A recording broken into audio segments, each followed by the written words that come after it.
आइए सबसे पहले नजर डालते हैं आज की सुर्खियों पर। टाटानगर हावड़ा ट्रैक पर सलगाझोड़ी वेस्ट केबिन के समीप बेपटरी दौड़ी मालगाड़ी। बेपटरी दौड़ती मालगाड़ी विपरीत दिशा से आ रही मालगाड़ी से टकराई, बड़ा हादसा टला। टाटानगर हावड़ा मार्ग पर रेल परिचालन रहा ठप। शनिवार की सुबह करीब 7:25 की है ये घटना। डीआरएम अरुण राठौर पहुंचे घटनास्थल पर। सांसद विद्युत वरण महतो की पहल पर डीआरएम द्वारा जुगसलाई रेलवे फाटक का निरीक्षण। जुगसलाई रेलवे ओवरब्रिज बनने के बाद आम राहगीरों, महिलाओं, छात्रों के समक्ष एक बड़ी समस्या। रेलवे फाटक पूरी तरह बंद कर देने से लोगों को आवाजाही करने में काफी परेशानी। 1.5 किलोमीटर चलकर 50 मीटर की दूरी हो रही तय। महाशिवरात्रि के मौके पर दोमुहानी में हुआ साधु संतों का शाही स्नान। वाराणसी समेत विभिन्न राज्यों से साधु संत पहुंचे जमशेदपुर। शाही स्नान में झारखंड के स्वास्थ्य मंत्री बन्ना गुप्ता भी शामिल। भोले दानी की पूजा जलाभिषेक पंडित शास्त्री की देखरेख में हुआ संपन्न। आइए बात करते हैं चक्रधरपुर मंडल के सालगाझोड़ी हॉल्ट के पास आज सुबह मालगाड़ियों के दुर्घटनाग्रस्त होने की। शनिवार की सुबह करीब 7:25 में दक्षिण पूर्व रेलवे के टाटानगर हावड़ा मेन लाइन पर बड़ा रेल हादसा हुआ है, जहां सालगाझोड़ी रेलवे स्टेशन के वेस्ट केबिन के समीप टाटानगर की ओर से आ रही एक मालगाड़ी बेपटरी होकर जमीन पर दौड़ने लगी और हावड़ा की ओर से आ रही मालगाड़ी में जाकर टकरा गई, जिससे वहां की पटरी क्षतिग्रस्त हो गई। बताते चले कि मालगाड़ी के बेपटरी हो जाने की वजह से दूसरी दिशा से आ रही मालगाड़ी की बोगियां बेपटरी हुई मालगाड़ी के इंजन से सट गई, जिसकी वजह से कुछ देर के लिए ट्रेन का परिचालन बाधित हो गया, पर एक बड़ा हादसा होते होते टल गया। इधर इस घटना की जानकारी मिलते ही डीआरएम अरुण राठौर भी घटनास्थल पर पहुंचे और घटना की जानकारी हासिल की। जानकारी देते हुए डीआरएम ने कहा कि प्रथम दृष्टि सिग्नल ओवरशूट की वजह से ये घटना घटी है। काफी अलर्ट रहने के बावजूद या तो कोहर या फिर चालक के आंख लग जाने की वजह से ये घटना घटी है, पर जांच की जा रही है। पूरी तरह से जांच के बाद ही साफ हो पाएगा कि आखिर इस घटना के पीछे क्या कुछ मुख्य कारण है। उन्होंने कहा कि एक बड़ा हादसा होते होते टल गया और ट्रैक पर से बेपटरी हुई बोगियों को ट्रैक से हटाकर ट्रेनों का परिचालन सामान्य किया गया।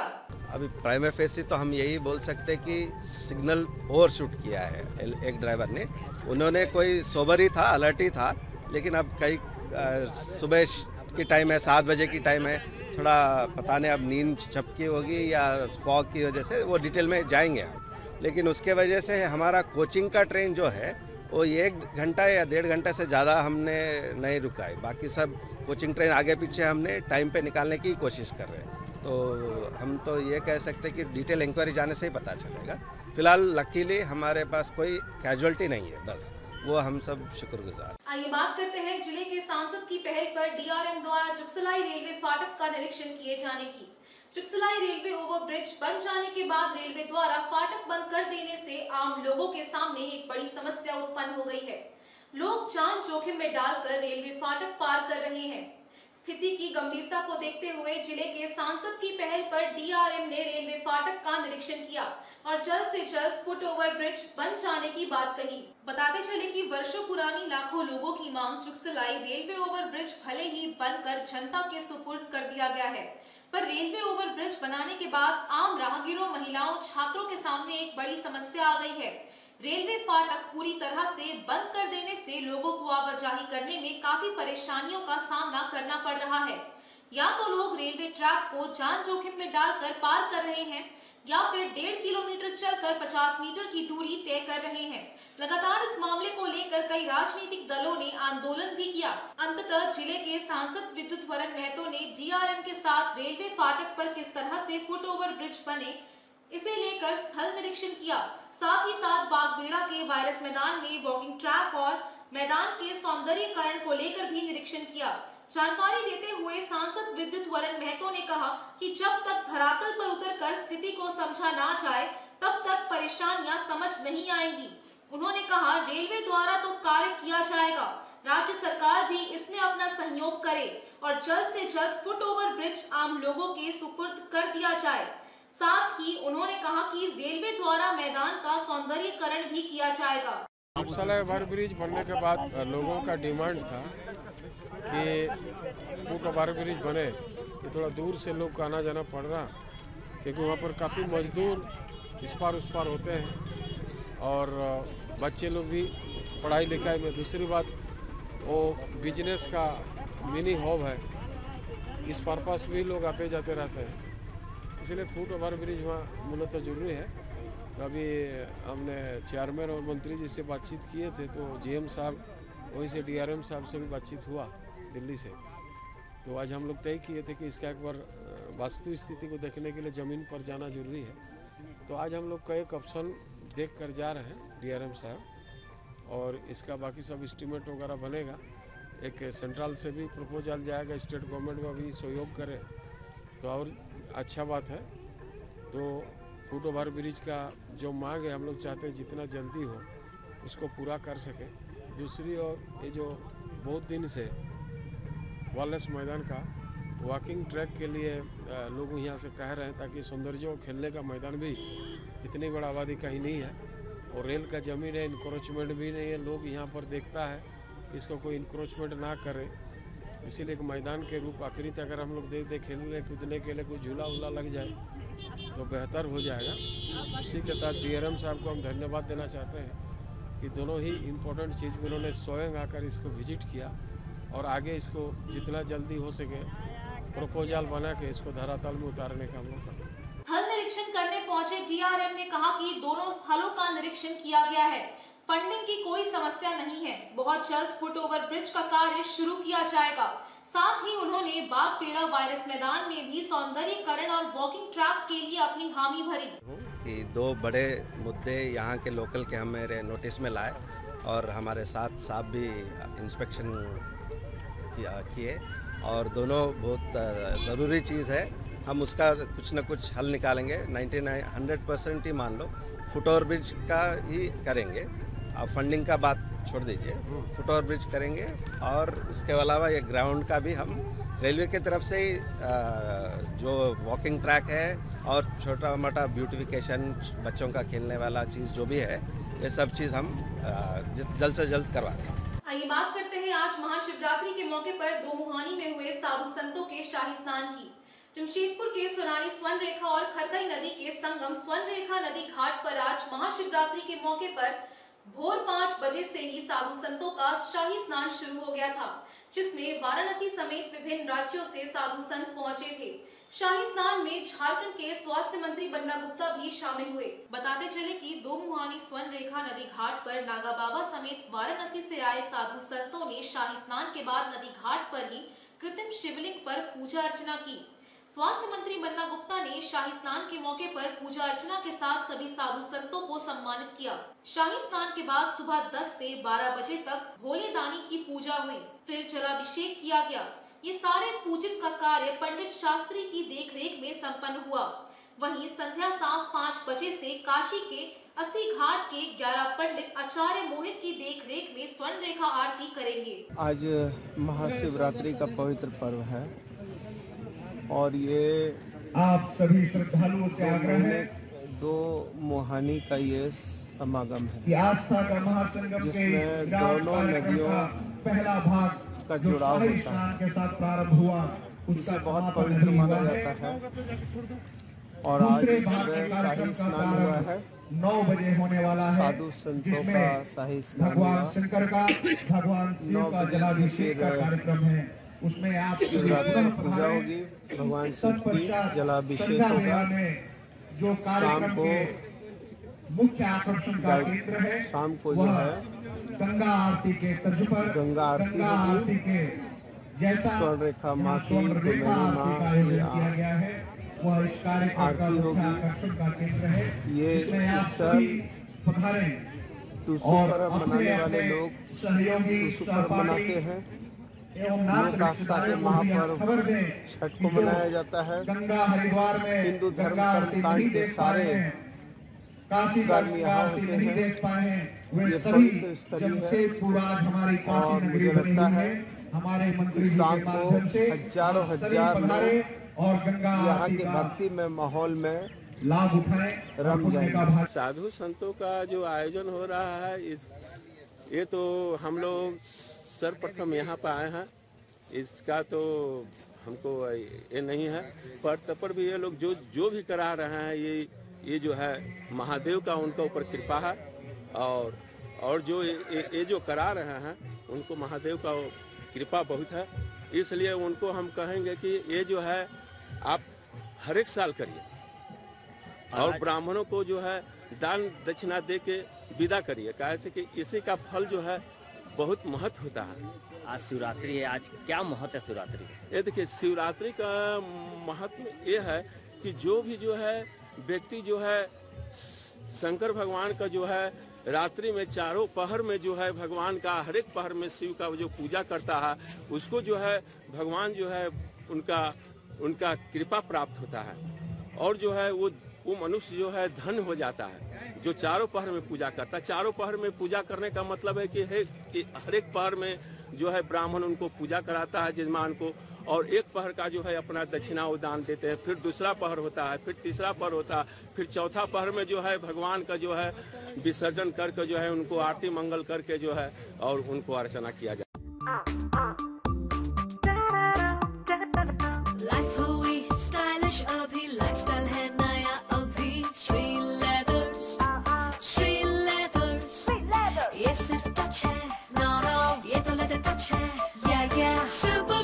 Super style, Sri Leathers. Hey, should it be expensive to look rich, huh?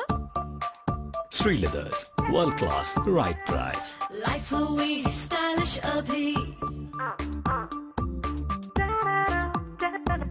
Life हुई stylish अभी, lifestyle है नया अभी. Sri Leathers, Sri Leathers. ये सिर्फ टच है, no, ये तो leather touch है.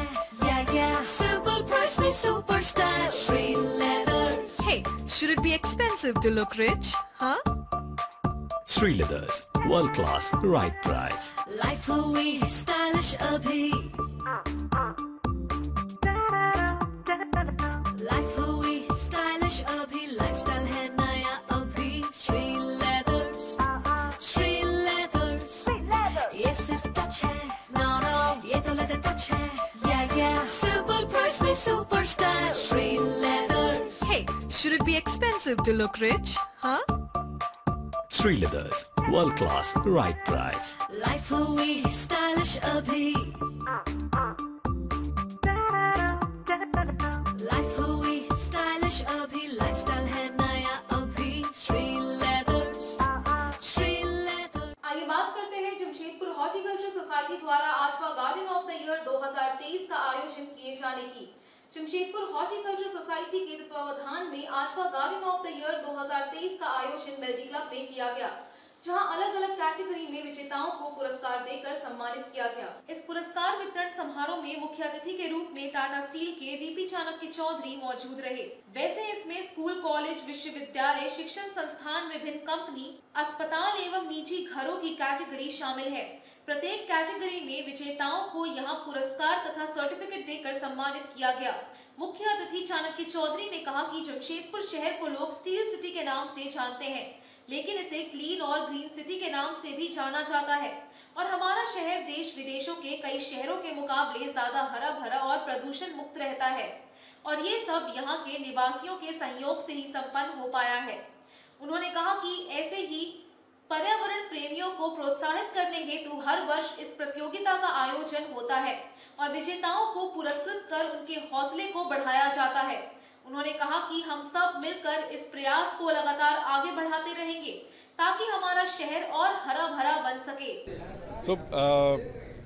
जमशेदपुर को हम लोग हरा भरा देखते हैं और ये उसी का एक आई थिंक हम लोग को चिन्ह मिलता है कि साल लोग अपनी मेहनत करते हैं। कुछ इंस्टीट्यूशंस हैं जो मेंटेन करते हैं, चाहे कॉलेज हो, स्कूल हो, या कंपनीज़ हैं, कॉर्पोरेट्स हैं जो कि अपने कॉर्पोरेट गार्डन मेंटेन करते हैं। कंपनी के घर हैं जो लोग कंपनी मेंटेन करती है, और इंडिविजुअल घर भी हैं और फ्लैट भी हैं जो इंडिविजुअली अपने मेंटेन करते हैं। इसको देखने से हमको यही फील होता है कि हमारे जमशेदपुर के वासी जितने भी हैं, जमशेदपुर वासी, वो ग्रीनरी को अपनाते हैं, अडॉप्ट करते हैं। और जैसे स्टार्टिंग से ही जमशेदपुर में बहुत पेड़ पौधे लगे हैं और लगातार लगते जा रहे हैं, हर एक इंडिविजुअल भी इसकी तरफ अगर ध्यान दे तो हमारा शहर जो है हमेशा वो हरा भरा रहेगा और सुंदर रहेगा। और सिर्फ पेड़ पौधे ही नहीं लगते हैं, फूल भी लगाते हैं लोग, और फूलों से हरे अलग अलग कलर के फूल आएंगे जब, तो आपका माइंड भी थोड़ा पॉजिटिव रहता है। चाहे वो बुज़ुर्ग लोग हों, बच्चे लोग हों, उनको देखने के बाद लोग खुश भी होते हैं।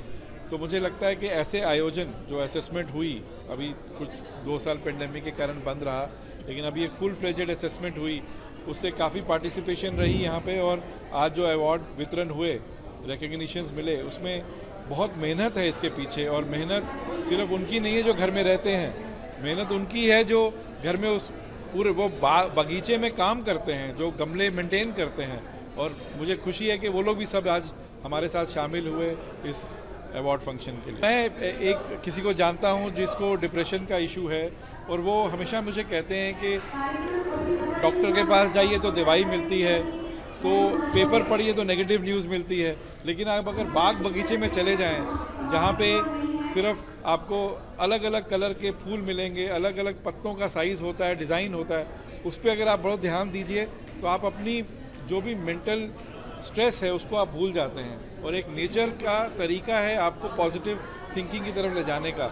इसीलिए हर एक आदमी अपने घर के आगे पीछे थोड़ा हरा भरा और बाग बगीचा मेंटेन करे तो उससे बहुत सबको पॉजिटिव एनर्जी मिलती है। लगता है कि जैसे हम लोग जब अपने आप कुछ करने बैठते हैं, गमले में भी हम अगर पानी दें, खाद डालें, तो वो भी अपनी तरफ से एक स्ट्रेस बस्टर होता है। लेकिन हमारे पास इतनी नॉलेज भी नहीं है कि कौन सा पौधा का कितना, मिट्टी कैसा होना चाहिए, खाद कैसा होना चाहिए।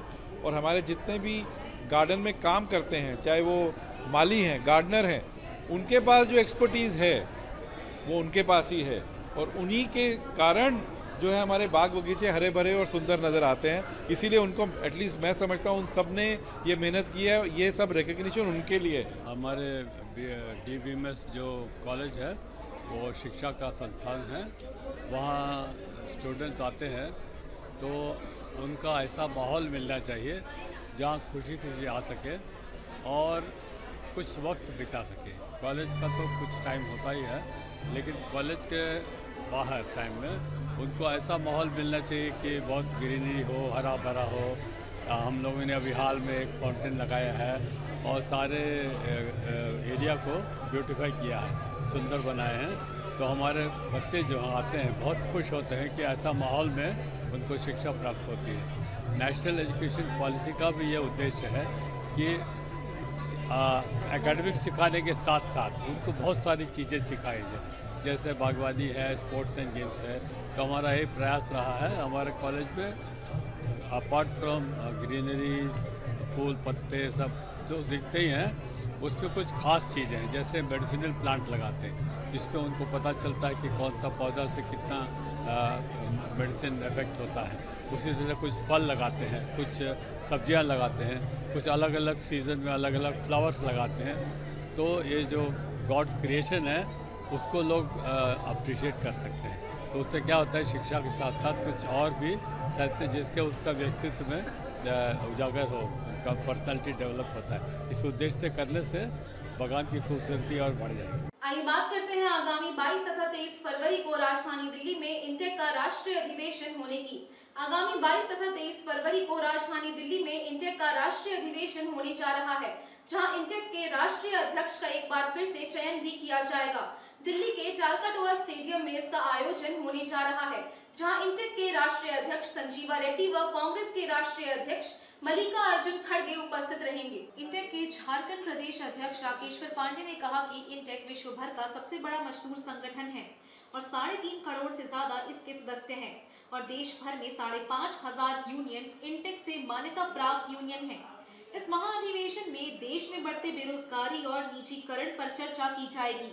इन्होंने कहा कि केंद्र सरकार पूर्णतः मजदूर विरोधी है और इंटेक इसका विरोध करती है। इस महाअधिवेशन में मजदूर हितों में कैसे आगे बढ़कर कार्य किया जाए, इस पर चर्चा की जाएगी। देश भर से यहाँ इंटेक के प्रतिनिधि शामिल होंगे। आपको बताना चाह रहे हैं कि हमारा जो INTUC है, Indian national trade union Congress है, भारत का जो नेशनल सेंटर है वो दुनिया का सबसे बड़ा सेंटर है। संसार में इतनी बड़ी यूनियन, इतनी बड़ी मेंबरशिप किसी भी यूनियन के पास देश में है, किसी देश में नहीं है। करीब 3 करोड़ 40 लाख हमारी मेंबरशिप है आईएनटीयूसी का भारत में। 6,500 यूनियन एफिलिएटेड यूनियन है। उसका महाधिवेशन 22-23 फरवरी को दिल्ली के ताल कटोरा स्टेडियम में होने जा रहा है और वहाँ पर मुख्य अतिथि के रूप में हमारे भारतीय कांग्रेस पार्टी है उसके जो अध्यक्ष हैं, राष्ट्रीय अध्यक्ष हैं मल्लिकार्जुन खड़गे जी होंगे मुख्य अतिथि और कांग्रेस के वरिष्ठ नेता होंगे उसमें सब सम्मिलित। साथ साथ दुनिया के दूसरे देशों से बहुत बड़े बड़े लीडर्स आएंगे, कुछ 14-15 लोग ILO से लोग आएंगे, ICFT और संसार के दूसरे जो ये है प्लेटफॉर्म्स बड़े बड़े हैं वहाँ से लोग आएंगे। करीब इस महाधिवेशन में हमारे देश से पूरे 4,500 डेलीगेट पार्टिसिपेट करेंगे और ये 4,500 डेलीगेट जो होंगे उनके बीच हम लोग का कॉन्फ्रेंस चलेगा, मीटिंग चलेगा और अपनी बातों को हम लोग उनके सामने रखने जा रहे हैं। जो देश की महंगाई की बात हम लोग करने वाले हैं, देश में लेबर कोड जो लागू किया जा रहा है उसकी बात करने जा रहे हैं। हम लोग अनएम्प्लॉयमेंट के बारे में बात करने जा रहे हैं, जो हमारे पब्लिक सेक्टर प्राइवेट कंपनियों को दिया जा रहा है, बेचा जा रहा है, उसके बारे में बात करने जा रहे हैं। और ये चीज़ अपने डेलीगेट से बात करने के बाद हम लोग फिर बाद में एक्शन प्लान तैयार करेंगे कि भारत सरकार से कैसे लड़ाई लड़ी जाए, ये जो चीज़ें मजदूरों के खिलाफ इस देश में हो रही है उसको कैसे रोका जाए। और ये सभी चीज़ें हमारे जो राष्ट्रीय अध्यक्ष हैं डॉक्टर जी संजीवा रेड्डी, गांधीयन नेता हैं, महात्मा गांधी के फॉलोअर हैं, तो उनके नेतृत्व में हम लोग करने जा रहे हैं। आज के इस बुलेटिन में बस इतना ही। हम फिर हाजिर होंगे कुछ और नई खबरों के साथ। तब तक के लिए SSCM न्यूज की पूरी टीम की ओर से मुझे दीजिए इजाजत। नमस्कार।